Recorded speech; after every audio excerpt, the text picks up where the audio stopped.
Hello friends, आज मैं आपके साथ इकोनॉमिक्स का एक और टॉपिक लेके आया हूँ और टॉपिक का नाम है बूम। इसको बूम पीरियड भी कहा जाता है। ठीक है, तो चलिए शुरू करते हैं। क्या होता है?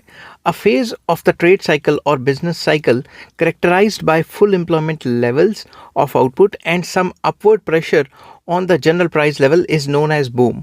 बूम पीरियड एक ऐसा पीरियड होता है कि जब हम नॉर्मल ट्रेड साइकिल की बात करते हैं तो इकॉनमी में अप्स एंड डाउन्स आते रहते हैं। तो जब भी इकॉनमी अपने मैक्सिमम लेवल पे होती है उस टाइम पीरियड को या उस सिचुएशन को बूम कहा जाता है।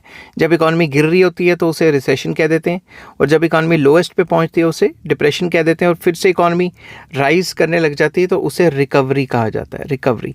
तो बूम पीरियड में क्या होता है? बूम पीरियड में जो एम्प्लॉयमेंट लेवल्स होते हैं वो काफ़ी हाई चले जाते हैं, आउटपुट लेवल्स भी काफ़ी हाई रहते हैं और प्राइजेस भी काफ़ी बढ़ जाते हैं। ठीक है, boom conditions are dependent on their being a high level of aggregate demand. Boom depend करता है कि एग्रीगेट डिमांड हाई है कि नहीं है, और ज़्यादातर अगर हम देखें बूम पीरियड में एग्रीगेट डिमांड, पूरी इकॉनमी की जो डिमांड होती है वो काफ़ी हाई होती है, विच में कम अबाउट ऑटोनॉमसली और be induced by the expansionary physical and monetary policy.